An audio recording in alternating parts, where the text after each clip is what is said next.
Ce que tu fais pour moi de bien, eh bien, tu le fais aussi pour les autres. Ce que tu récoltes en bons fruits, tu le fais aussi pour les autres.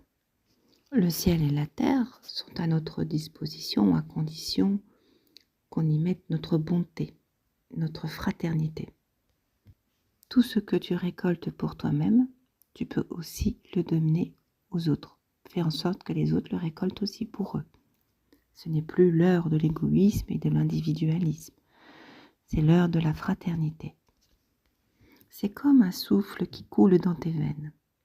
Ce que tu fais du bien pour toi et pour les autres, alors c'est une fleur pour le ciel et la terre, et l'humanité entière.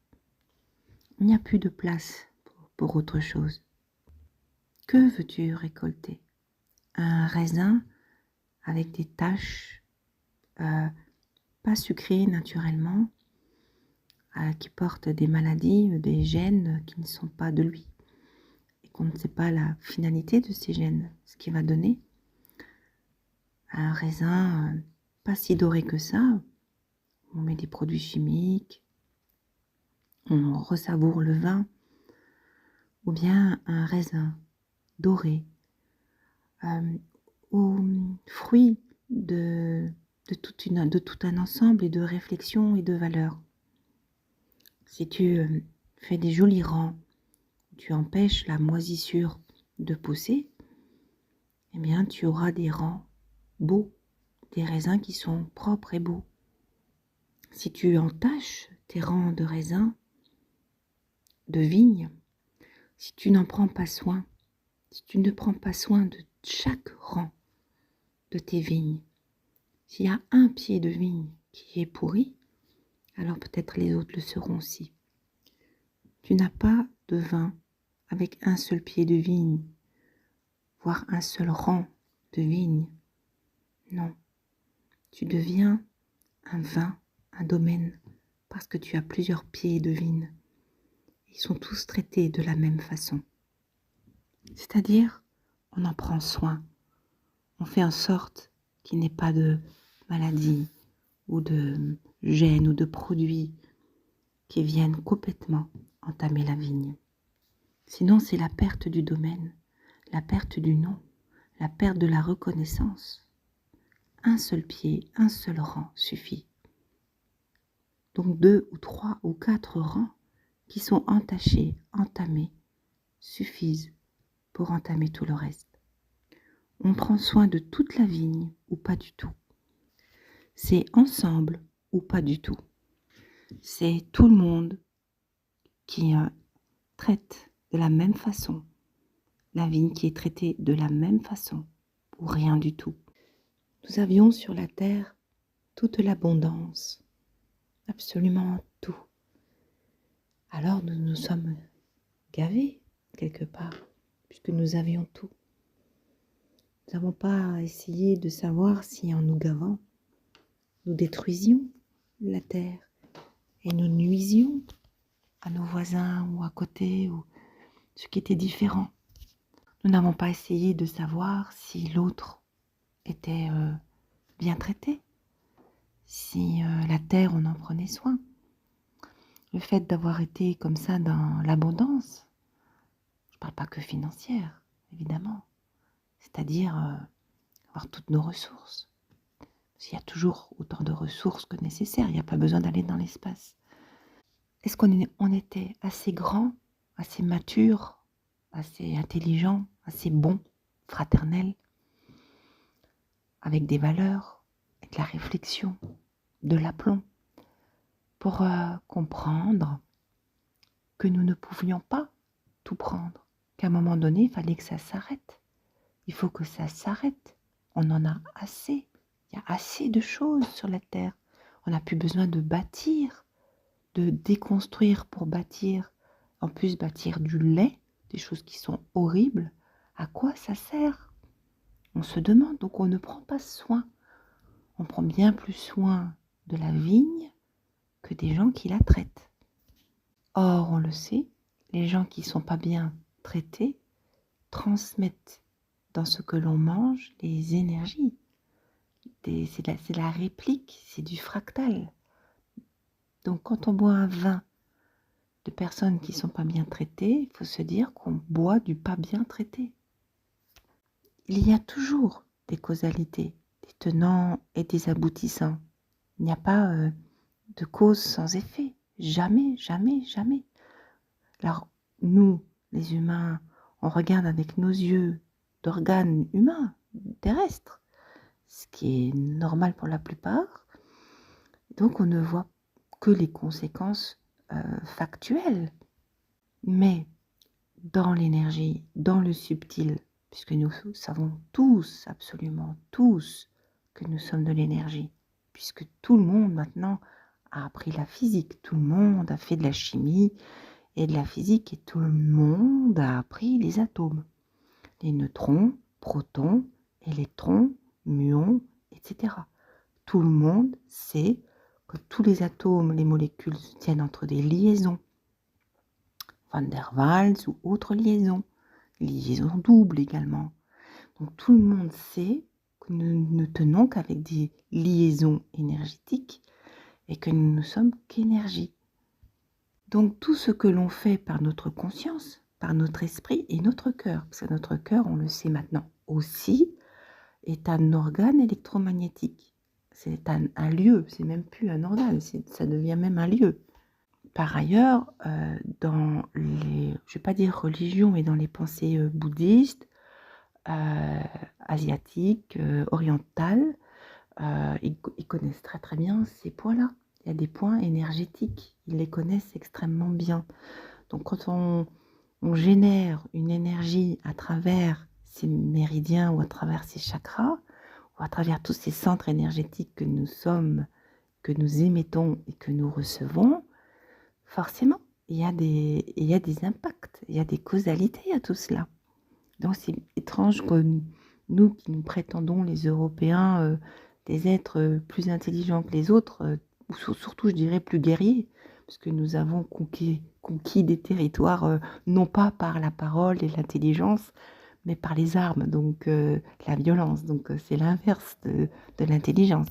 On doit quand même savoir que tout ce que l'on fait a une cause, quel que soit le fait, qu'il soit bon ou mauvais. Il y a forcément une cause dans la réalité de la notre réalité, comme dans le subtil. C'est forcément, on le sait. Et l'ignorer, je ne sais pas ce que c'est que... Pourquoi l'ignorer? L'ignorer, c'est se mentir. C'est se mentir à soi-même, c'est mentir aux autres, c'est mentir au monde, c'est mentir à la vie.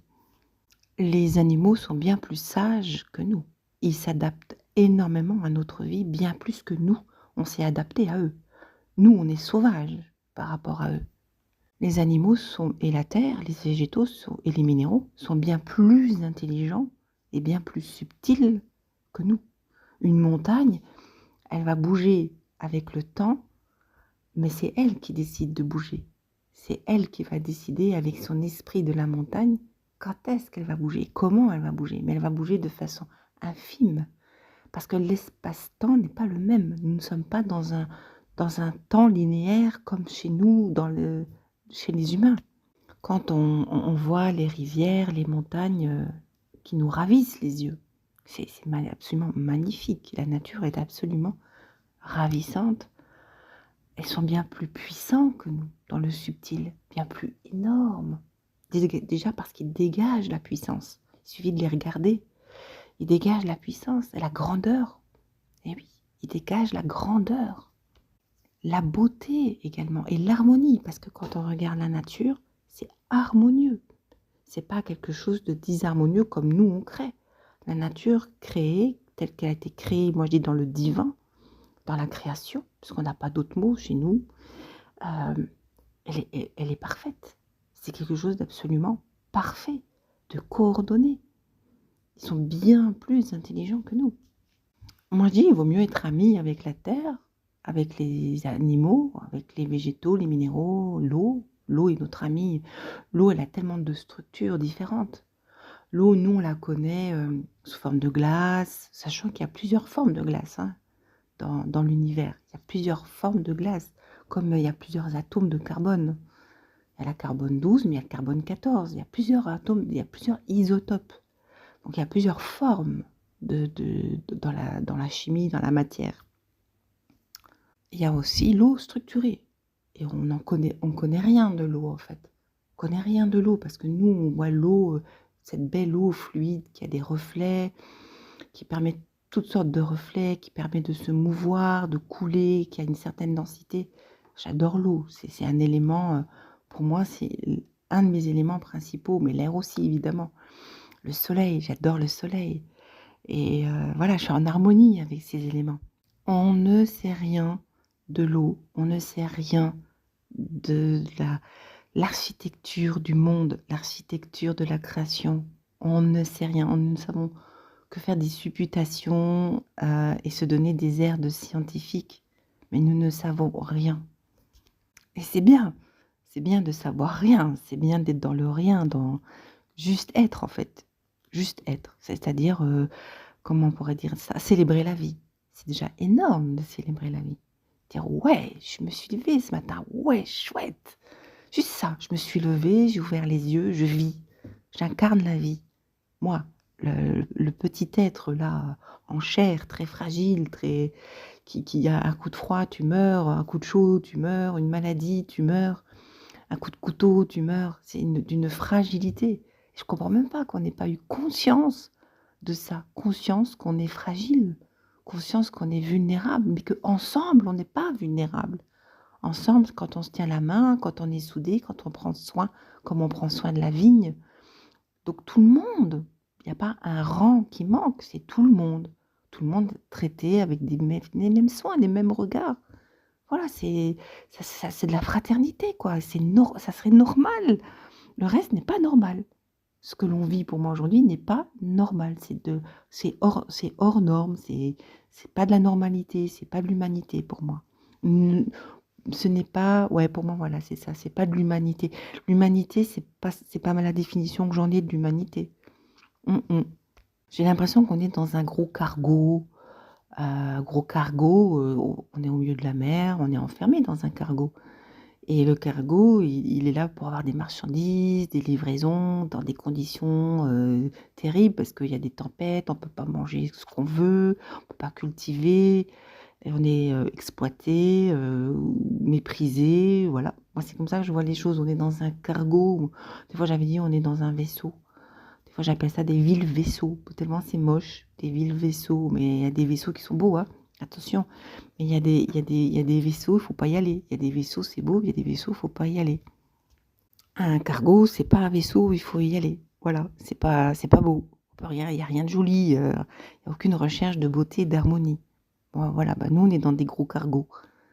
Ouais, j'ai l'impression que l'humanité se trouve dans un gros cargo. Et il n'y a pas de bonté, il n'y a pas de cœur, il n'y a pas de chaleur, il n'y a pas d'humanité. Il n'y en a pas. Heureusement qu'il y a des étincelles d'humanité quand même à l'intérieur du cargo.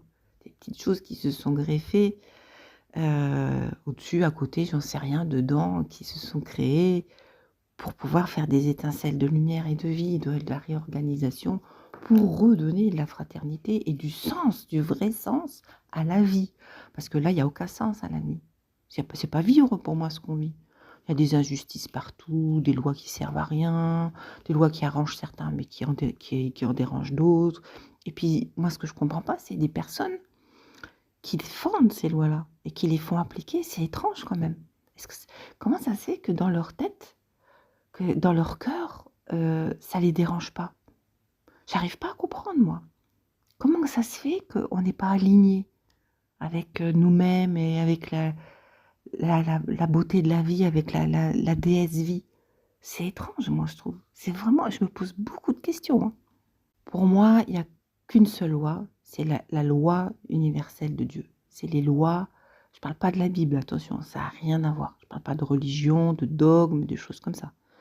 Je parle des lois universelles qui sont autour de nous, c'est-à-dire la terre, c'est déjà beaucoup quand on regarde la terre, qui est l'abondance, la beauté, la paix, l'harmonie, la sagesse, l'amour, l'équilibre, la fraternité, l'entraide, Il y a beaucoup de plantes qui s'entraident. Le minéral, s'il n'était pas là, les plantes ne pousseraient pas. Donc il y a un véritable équilibre.